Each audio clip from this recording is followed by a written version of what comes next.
Bonjour et bienvenue sur ce nouveau tutoriel HTML. Aujourd'hui, je vais vous montrer comment créer un tableau en HTML. Alors, pour déclarer un tableau en HTML, on utilise la balise table et on termine par slash table. Et à l'intérieur de la table ou bien du tableau, il y a des lignes et il y a aussi des colonnes. Alors, pour insérer une ligne, on utilise la balise tr. Et on doit la terminer par slash tr.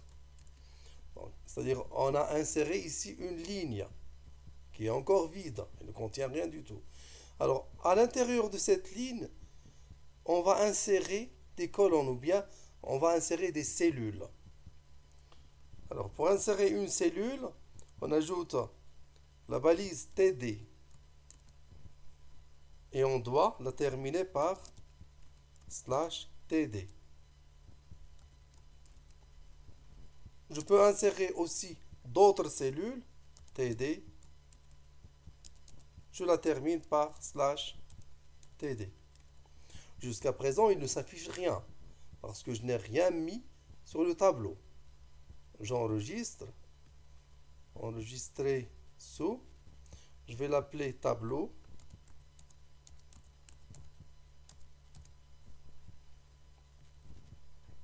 Quand j'exécute, je ne vois rien parce que j'ai rien mis sur le tableau. Alors, je vais maintenant remplir le tableau. Je vais mettre une valeur ici, une valeur quelconque, A par exemple, une valeur quelconque ici, B. J'enregistre, j'exécute. Launch in Firefox, voici A et B. Vous ne voyez pas les bordures de tableau parce que je n'ai pas mis de bordure sur la table. Pour voir les bordures, j'ajoute ici border égale la dimension de bordure. Je peux mettre 1, 2, 3, etc.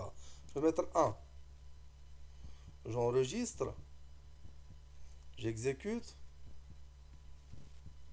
Voici, vous voyez maintenant les bordures. Je peux aussi ajouter d'autres colonnes. Je peux ajouter d'autres lignes. On a dit pour ajouter une ligne, on utilise la balise tr et je la termine par slash tr. Alors, la première ligne, c'est celle-ci. C'est sur laquelle on a mis les valeurs A et B. Et nous avons créé maintenant une deuxième ligne, tr slash tr. Et je vais mettre à l'intérieur de cette ligne des cellules. td, je la termine par slash td.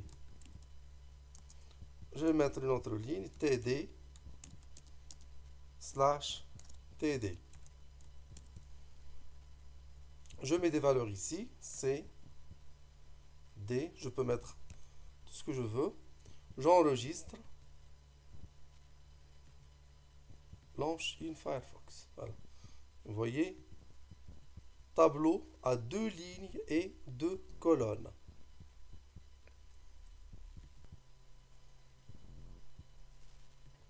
Alors, vous voyez que la dimension de la table s'ajuste automatiquement à la dimension du contenu. Je peux modifier ces dimensions-là, c'est-à-dire wide et high, c'est-à-dire la largeur et la hauteur.